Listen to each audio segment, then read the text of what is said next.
Welcome back. Here are 10 psychological tricks to gain power and control. Fear appeals are persuasion tactics that use fear, threat, or anxiety to influence someone's thinking or behavior. They work by activating the brain's survival system, which can reduce critical thinking and increase compliance. A fear appeal typically has 3 components. The threat, something bad will happen. Vulnerability, it could happen to you. Urgency, you must act now. When these are combined, these push people toward the behavior the persuader wants. It is used to imply danger to physical or emotional safety, so it heightens anxiety and dependency. When used in social settings, it threatens rejection, shame, or exclusion by saying everyone will think you're selfish, or you'll be alone if you do this. This results with people-pleasing and self-silencing. The authority fear invokes punishment from authority figures or systems. The effect on the target is obedience and fear-based compliance. Moral fear is framing disagreement as being bad, wrong, or dangerous. This creates guilt-driven decisions. Creating vague but ominous threats results in rumination and indecision. This crosses into manipulation when the threat is exaggerated or false, and the solution offered benefits the speaker. You're usually discouraged from verifying facts and feel rushed, guilty, or afraid to ask questions. Intimidation silence is a psychological control tactic where someone deliberately withholds speech, reactions, or responses to create fear, pressure, or submission, not to cool down or reflect, but to dominate. It's the intentional use of silence as a threat. The silence communicates. You've done something wrong. You don't deserve engagement, or I have the power here. Nothing is said, but the message is loud. Silence triggers anxiety, self-doubt, and the urgency to fix things. The target will often overexplain, apologize excessively, try to regain approval, and accept blame just to end the discomfort. This shifts power to the silent person. Common signs of intimidation silence are prolonged silence after a disagreement, ignoring messages selectively, withholding eye contact or facial expression. The silent treatment is often paired with cold body language and used repeatedly to control outcomes. It's predictable and conditional, not random. A healthy silence is explained saying, "I need time to cool off." This is a clear endpoint and doesn't punish. Intimidation silence has no explanation, creates fear or confusion, and only ends when you comply. This is commonly used by narcissistic personalities, especially covert, authoritarian or controlling partners, emotionally immature individuals, and people who fear direct confrontation but want control. Moving goalposts is a manipulation tactic where someone changes the rules, standards, or expectations after you've already met them, making it impossible to ever win or be enough. It happens when you meet a requirement and they add a new one. You solve the problem and they redefine the problem. Or you do exactly what was asked and they say, "That's not what I meant." Moving goalposts is used to maintain control or superiority, avoid accountability, to keep you chasing approval, and to create self-doubt.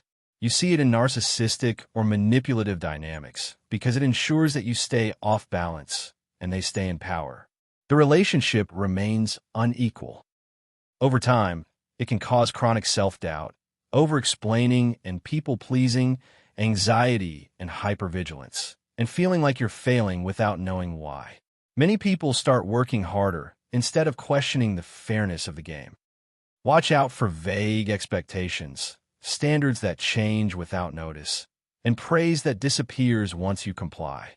The target is never clearly defined or keeps shifting. Moving goalposts isn't about improvement, it's about power. If nothing you do is ever enough, the problem isn't your performance, it's the rules. Status signaling is the way people communicate their social rank, power, competence, or value, often without saying it directly.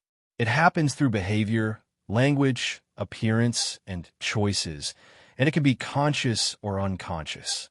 Status signaling answers the unspoken question, where do I stand relative to others? Humans constantly read and emit these signals to assess safety, influence, and belonging. Common types are verbal signals. Using confident, concise speech, speaking less but with certainty, dropping credentials, connections, or insider language, and correcting others publicly, dominant signal. Low-status verbal signals include overexplaining, excessive apologizing, and asking permission unnecessarily. Nonverbal signals include a calm posture, relaxed movements, sustained but non-aggressive eye contact, as well as slow, deliberate gestures and taking up space comfortably. Low-status nonverbal cues are fidgeting, avoiding eye contact, and having a shrinking posture. Behavioral signals are setting boundaries and enforcing them, being selective with time and attention, not rushing to respond, and leading decisions rather than reacting.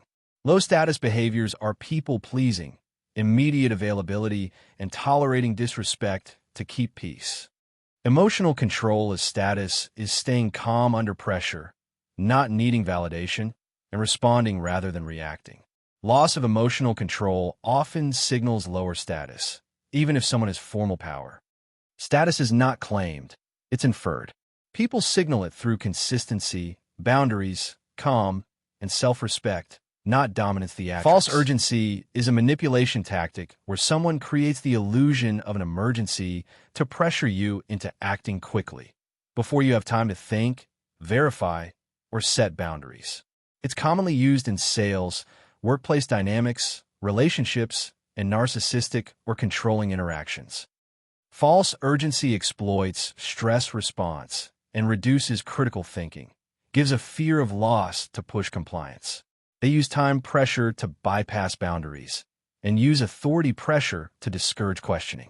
When urgency is real, it's supported by verifiable facts.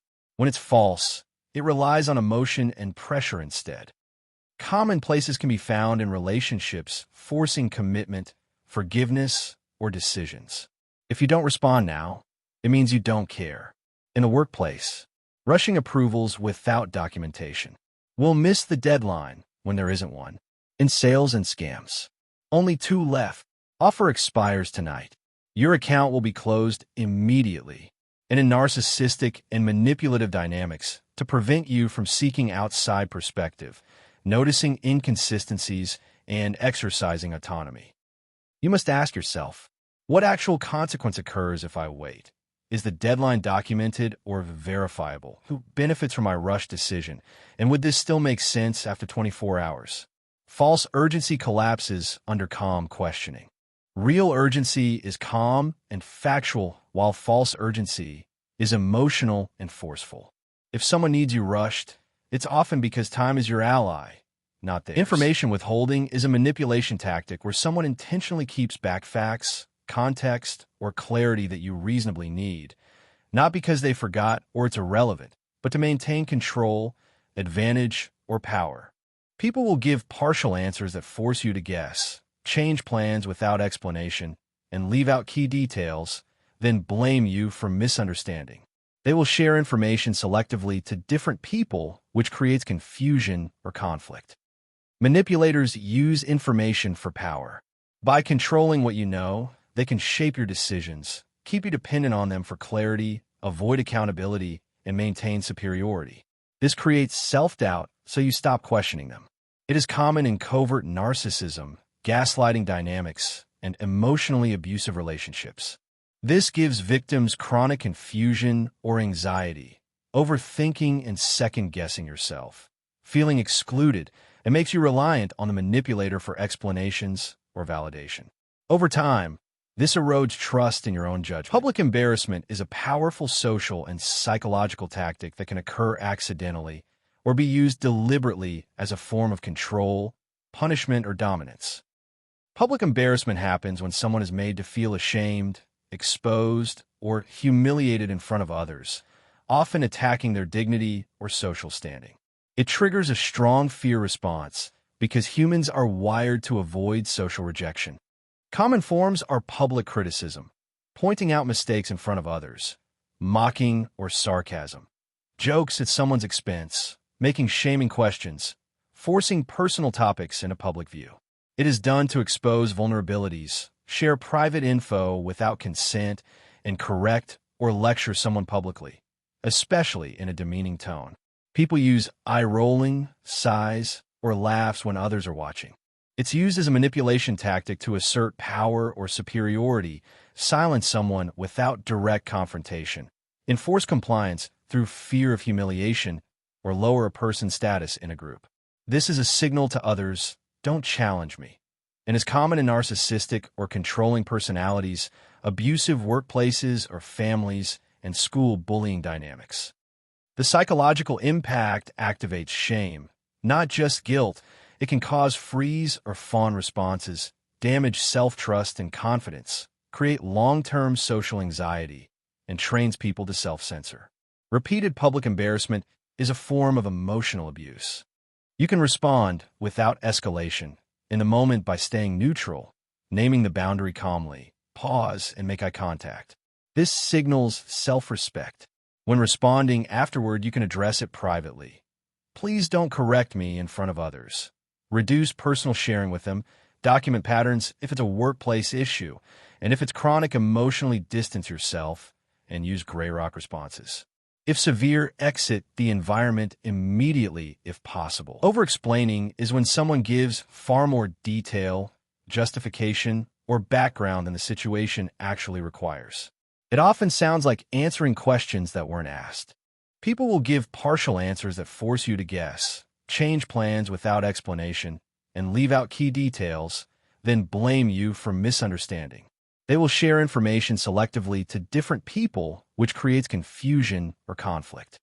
Overexplaining is usually self-protection, not a communication flaw. If you have grown up with criticism or unpredictability, you learn to explain to stay safe, and you will learn gaslighting or narcissistic dynamics because you were trained to prove your reality. You may have a fear of being misunderstood or rejected and are usually a people-pleasing person who has an approval addiction. In manipulative relationships, overexplaining is often conditioned. You explain because silence used to be punished. Manipulators use overexplaining poke holes in details instead of addressing the main point. They will shift the conversation away from accountability and exhaust you until you back down. They frame your explaining as dramatic or too much, and this is why overexplaining often backfires with narcissistic or controlling people. You can stop overexplaining without shutting down by answering only what was asked. Use the one-sentence rule.